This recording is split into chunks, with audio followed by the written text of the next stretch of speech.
భూమి, ఇంకా ఎంతసేపు బాధపడతావు చెప్పు. వాడి సంగతి నీకు తెలుసు కదా. నాకేదైనా చిన్న గాయమైనా వాడు తట్టుకోలేడు. వాడు నిన్ను తిట్టింది నీ మీద కోపంతో కాదమ్మా, నా మీద ప్రేమతో. హాయ్ భూమి. అరెరే, మళ్ళీ ఏడుస్తున్నావా? ఏంటి భూమి, నేను ఇంట్లోకి అడుగు పెట్టిన ప్రతిసారి ఇలా ఏడు మొహంతోనే స్వాగతం పలుకుతావా? Bad, very bad. ఇలా అయితే నేను ఇంకోసారి మీ ఇంటికి రాను చెప్తున్నా. ఏడవల్లే. దట్ ఈస్ మై భూమి. ఇప్పుడు చెప్పు, ఏమైందో? మా భార్గవ్ బావ నన్ను తిట్టాడు. అవునా? ఏమని తిట్టాడు? బుద్ధి లేదా నీకు అని. అది తిట్టు కాదు భూమి, ప్రశ్న. నీకు బుద్ధి ఉందా లేదా అని అడిగాడు, అంతే. దానికి ఉంది అని సమాధానం చెప్తే సరిపోతుంది కదా. అంతేనా? మరి మీ బావ వాయిస్ కొంచెం బేస్గా ఉంటుంది కదా, అందుకని నీకు అవి తిట్లలా అనిపించుండొచ్చు. అయినా నీకు నిన్ననే చెప్పాను కదా, ఎవరైనా నిన్ను ఏవైనా అంటే వెంటనే కౌంటర్ డైలాగ్ ఇచ్చేవని. నువ్వు ఎప్పుడైతే సమాధానం చెప్పటం అలవాటు చేసుకుంటావో అప్పుడే నీలోని భయం నిన్ను వదిలి వెళ్ళిపోతుంది. అది సరే, మీ బావ నీకు బుద్ధుందా అని ఎందుకు అడిగాడు? నువ్వు రావడం లేట్ అయింది కదా అని అమ్మమ్మ కాలికి మర్దనా చేద్దామని ప్రయత్నించాను. అది కాస్త వికటించింది. ఆ నొప్పికి అమ్మమ్మ అరిచింది, అంతే. బావొచ్చి ఇష్టం వచ్చినట్టు తిట్టి వెళ్ళిపోయాడు. అది ఆర్ట్, దాంట్లో తప్పేముంది? ఇలాంటి చిన్న చిన్న తప్పిదాలు జరగకుండానే పెద్ద పెద్ద డాక్టర్లైపోతారా? ఏం లేదు భూమి, కాస్త గోరువెచ్చని నీటిలో ఒక బట్టని తడిపి దాంతో కాలిని మెల్లిగా శుభ్రం చేస్తే నొప్పదే తగ్గిపోతుంది. జానకి, నువ్వలా భూమితో సరదాగా ఉండడం చూస్తుంటే ఇద్దరు అక్కా చెల్లెళ్ళని చూస్తున్నట్టే ఉంది. ఎంత ముచ్చటగా ఉన్నారో. భూమి, వెళ్ళి దక్ష ఫోటో దగ్గర దీపం పెట్టిరా. అలాగే అమ్మమ్మ.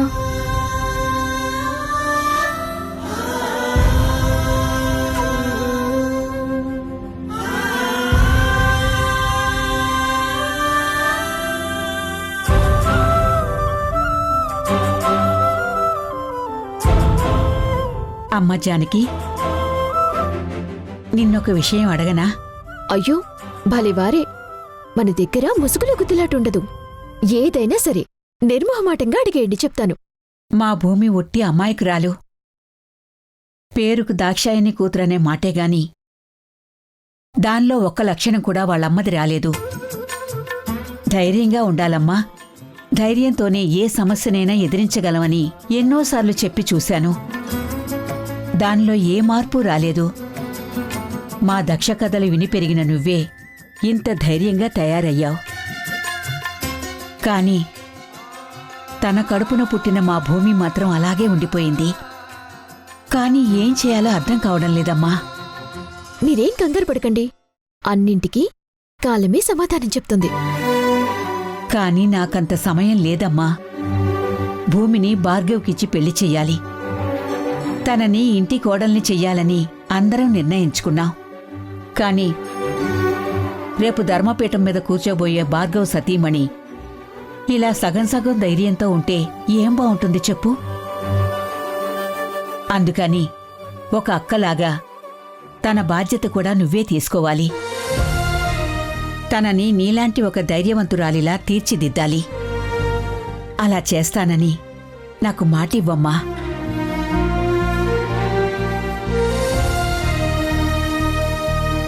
మీకు మాటిస్తున్నాను, త్వరలోనే మారిన భూమిని మీరు చూస్తారు. నన్ను తన అక్క అని మీరన్నారు కదా, నా చెల్లిని ఎలా మార్చుకోవాలో నాకు తెలుసు.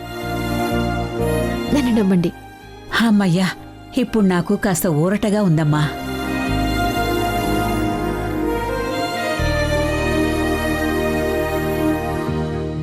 అమ్మా, నీ రూపాన్ని ఇలా ఫోటోలో చూడ్డం తప్ప నేను చూడలేదు.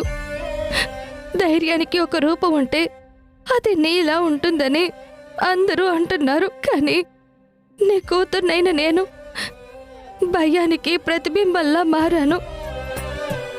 అమ్మమ్మ కాలు నొప్పి అనగానే తట్టుకోలేక ఏదో చెయ్యబోయి బావతో తిట్లు తిన్నాను. నాకు నీలా ధైర్యం వచ్చేలా చెయ్యి. నువ్వే నాకు తోడుగా రా అమ్మా.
జానకి, బావా, మీరా?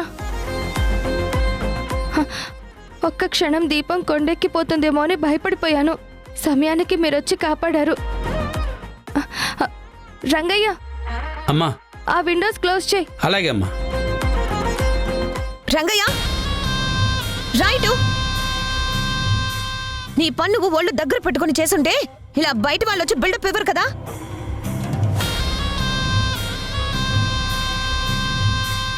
వయసు రాగానే గొప్ప కాదు. ఏ వయసు వారికి ఎలా మర్యాద ఇవ్వాలో నేర్చుకో ముందు. పని వాళ్ళకి గౌరవం ఇంకో పని వాళ్ళే ఇస్తారు, మాలాంటి వాళ్ళు కాదు. పని వాళ్ళైనా పురుగులు కాదు, వాళ్ళు కూడా మనుషులే. వాళ్ళు లేకపోతే మీ ఒంటి మీద ఇస్త్రీ బట్టలు అద్దంలా ఇలా మెరవ్వు. పోన్లే అమ్మా, అనవసరంగా గొడవ పడకు. కుముద, రంగయ్య నువ్వు కూడా అలా అనకూడదు. చూడు, నువ్వు మా అమ్మకు వైద్యం చేస్తున్నావన్న ఒకే ఒక కారణంతో మేము నిన్ను భరిస్తున్నాం కదా అని రెచ్చిపోయావనుకో, మా సంగతి ఇంకా నీకు తెలీదు. అయ్యో, భయమేస్తుంది. ప్లీజ్ భార్గవ్ గారు, నన్నేం చేయకండి. ఇంకెప్పుడు మీ జోలికి రాను అని అంటారనుకున్నారా? మన దగ్గర పప్పులుడకవని చెప్పు భూమి. హే, నీకు ప్రతిదీ జోకేనా? అసలు సీరియస్నెస్ అనేది ఉండదా? బాబా బాబా, తను మన కోసం ఇక్కడికి వచ్చింది. ఈ గొడవలు అవసరమా చెప్పు? ఆ ముక్క ఆవిడ గారికి చెప్పు. అక్కర్లేదు, వినిపించింది. జానకి, గొడవ ఎందుకు చెప్పు? ఇందాక దీపం ఆరిపోకుండా కాపాడినప్పుడు చూడు, మీ ఇద్దరు ఎంత చక్కగా ఉన్నారో. దీపం ఆర్పడం ఈజీనే, వెలిగించడమే కష్టమని నువ్వైనా చెప్పు భూమి. అపార్థం చేసుకోవడం ఈజీనే, అర్థం చేసుకోవడమే కష్టం అని చెప్పు భూమి. నేను చెప్పడం ఎందుకు బావా, మీరే చెప్పుకుంటున్నారు కదా. పద భూమి, మనకి వేళలాగా పని పట్టలేదా ఏంటి? పద పద. ఈ జానికి ఇలాగే వదిలేస్తే మన నెత్తి నెక్క కూర్చుంటుంది బావా. మనం ఏదో ఒకటి చేయాలి. చేద్దాం కుముద, టైం రానివ్వు.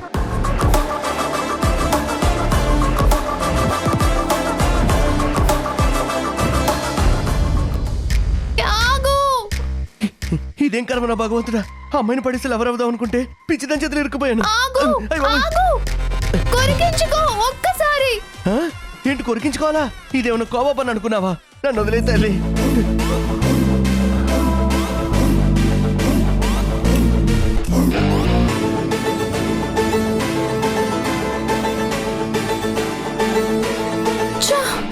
ఎక్కడికి వెళ్ళిపోయావు?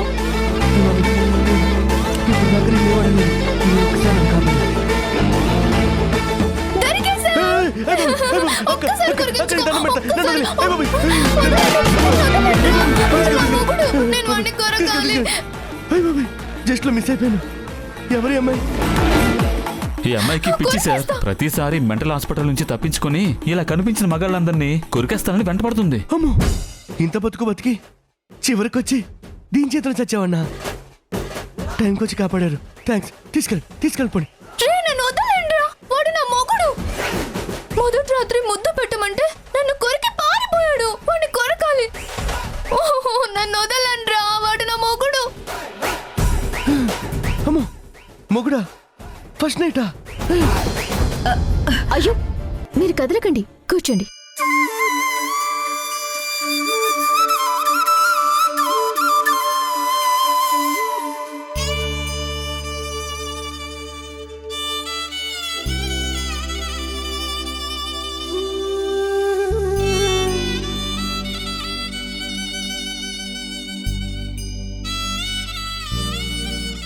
ఏంటండి?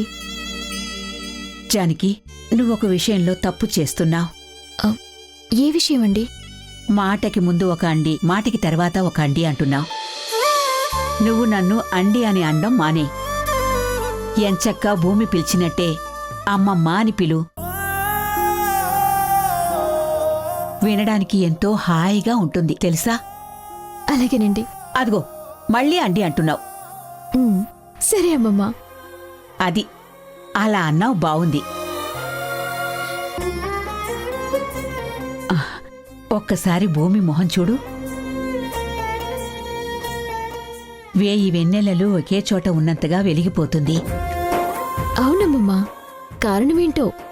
ఇంకేంటి, నువ్వే. నేనా? నువ్వే. నువ్వొచ్చాకే దాని మొహంలో కాస్త చిరునవ్వుని చూడగలుగుతున్నా జానకి.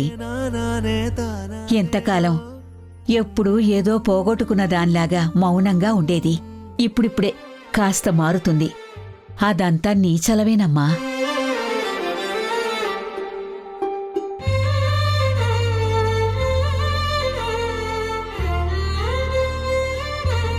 జానకి అంతే అమ్మమ్మ, భలే సరదా మనుషులే. ఒక్క నన్నేంటి, ఈ భూమి మీద ఎవరినైనా మార్చేస్తుంది, మనిషిని చేస్తుంది. అందుకే తనంటే అందరికీ ఇష్టం, ఒక్క కుముదకు తప్ప. అవును, కుముదకెందుకు ఇష్టం లేదు? ఏమో, ఎప్పుడు చూడు జానకిని ఏదో ఒకటి అనాలని చూస్తుంది, అవమానించాలని ప్రయత్నిస్తుంది. ప్రపంచం అంతా మారినా తను మాత్రం మారదనుకుంటా.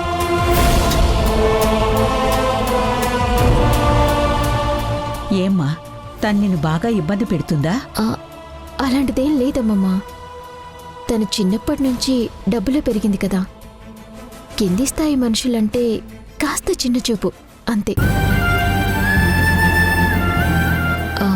ప్రతి చోట తన అంతస్తు చూపించుకోవాలని ప్రయత్నిస్తుంది. ఆ ఒక్క బ్యాడ్ హ్యాబిట్ తప్ప తనంత చెడ్డమ్మాయేం కాదు.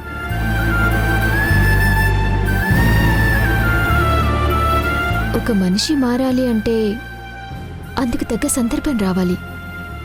అలాంటి ఒక రోజు వస్తే కుముద కూడా ఖచ్చితంగా మారుతుంది. జానకి, మీ నాన్న నీకు ఏ ముహూర్తాన జానకి అని పేరు పెట్టాడో కాని ఆ సీతమ్మ తల్లికున్నంత ఓపిక నీకుంది. అందులో ఏముందమ్మమ్మా, అందరం మనుషులమే, కలుపుకుని పోకపోతే ఎలా? చూసావా బావా, మన ముందు ఒకలా ఉంటుంది, అమ్మమ్మ ముందు ఇంకోలా నటిస్తుంది. ఇలాగే వదిలేస్తే అమ్మమ్మ దగ్గర నన్ను బ్యాట్ చేసినట్టే నిన్ను మిగతా అందరినీ కూడా బ్యాట్ చేసేస్తుంది. ఇలాంటి అమ్మాయిల్ని ఊరికే వదిలిపెట్టకూడదు.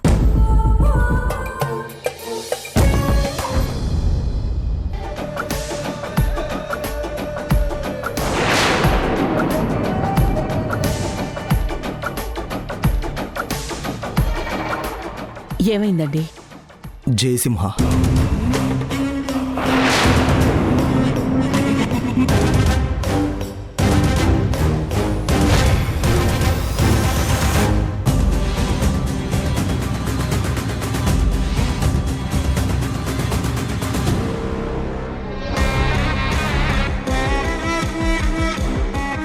జయసింహ, నువ్వేంటి ఇక్కడున్నావు? వదినా, మీరు మర్చిపోయినట్టున్నారు. మా అన్నయ్య అంటే మీతో వివాహం అయ్యాక మీతో పాటు ఉంటున్నాడు, కానీ నేను ఇక్కడే ఉంటున్నాను కదా. బహుశా మర్చిపోయినట్టున్నారు. ఇదే మా ఇల్లు వదినా.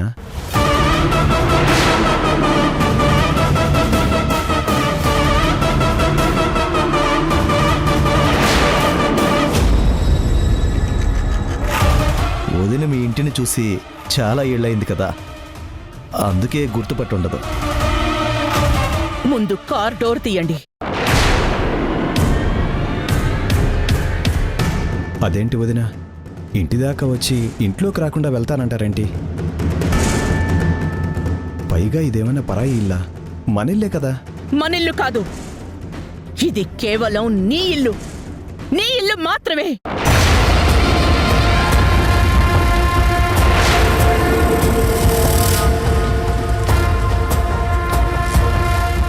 నీకెంత ధైర్యం చేసిమా?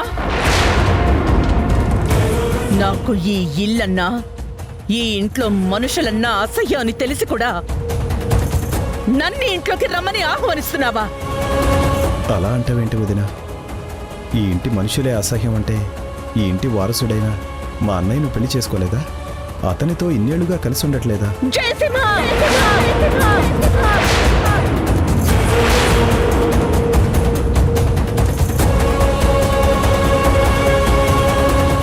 వదిన, మీరంటే మాకు ఎంతో గౌరవం. అందుకే మీరే కావాలని మా అన్నయ్య మా ఇంటిని, మా ఇంటి పేరును కూడా వదిలేశాడు. అందుకే కదా అన్నయ్యని మీరు క్షమించి ఆయన్ని అంగీకరించారు. అలాగే మమ్మల్ని, మేము చేసిన తప్పులను కూడా క్షమించి మళ్ళీ మాతో కలిసిపోండి. ఆ దేవుడు మనిషికిచ్చిన గొప్ప వరమే మర్చిపోవడం, మారిపోవడం వదిన. ఇన్నేళ్లు గడిచినా ఎప్పుడో ఏదో జరిగిన చిన్న విషయాన్ని మనసులో పెట్టుకుని మమ్మల్ని పురుగుల కన్నా హీనంగా చూడటం ఎంతవరకు న్యాయమో మీరే చెప్పండి. చిన్న తప్ప మీ దృష్టిలో మీరు చేసింది చిన్న తప్పులా కనిపిస్తోందా?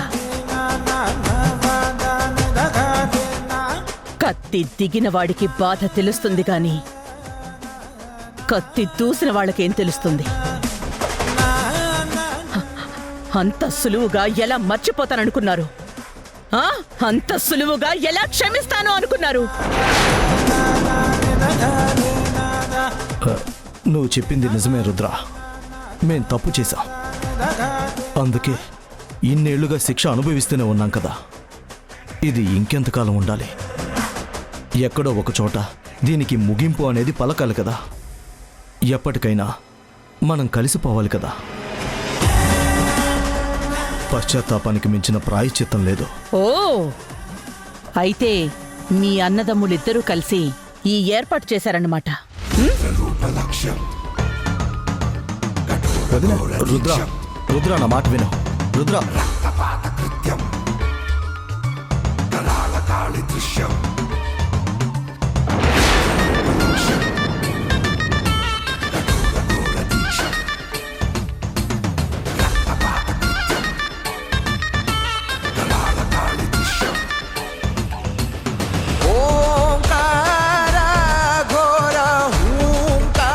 ఇది మా ఆనందం, మా గౌరవం, మా ప్రతిష్ట. మీరు చెప్పే మార్పు మరపు ఉపయోగించి అతికించండి చాలు. కుదరదు కదా? నా మనసు కూడా అంతే. ఈ జన్మలో మీరు చేసింది మరిచిపోను. వచ్చే జన్మలో కూడా మిమ్మల్ని క్షమించలేను. వదిన, మమ్మల్ని మీరు తప్పుగా అర్థం చేసుకుంటున్నారు. మీరు మా ఇంట్లో అడుగు పెట్టకపోయినా మీరే మా ఇంటి మహాలక్ష్మి. మీరు బాధపడకూడదు, మా వల్ల ఇబ్బంది పడకూడదు అనే ఇన్నేళ్ళు గడిచినా మిమ్మల్ని ఇంటికి ఆహ్వానించే సాహసం చేయలేదు. ఇప్పుడు కూడా ఈ దారి నుంచే వెళ్తున్నారు కదా అని ఇంట్లోకి వచ్చి కాస్త గొంతు తడుపుకుని వెళ్తారని పిలిచానే తప్ప వేరే ఉద్దేశం కాదు. వస్తున్నారా? నన్ను వెళ్ళిపోమంటారా?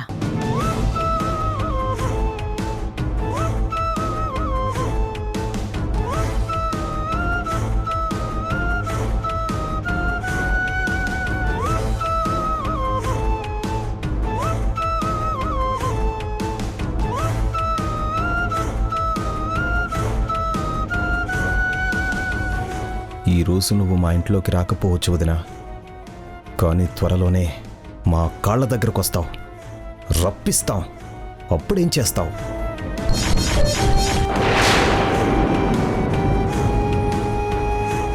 జానికంటే నీకు అస్సలు పడదు కదా. తన కోసం మర్యాదపూర్వకంగా టీ పెడుతున్నావంటే యు ఆర్ గ్రేట్. షుగర్ వేస్తే గౌరవం, కానీ సాల్ట్ వేస్తే ఏ హాయ్, టీ తీసుకో. తీసుకో జానకి, తాగు. ఇదిగో తీసుకో చెప్తా. రే రే, ఏంట్రా? నాకు లేదా టీ? ఇదిగో ఇది తీసుకో. రే వద్దురా.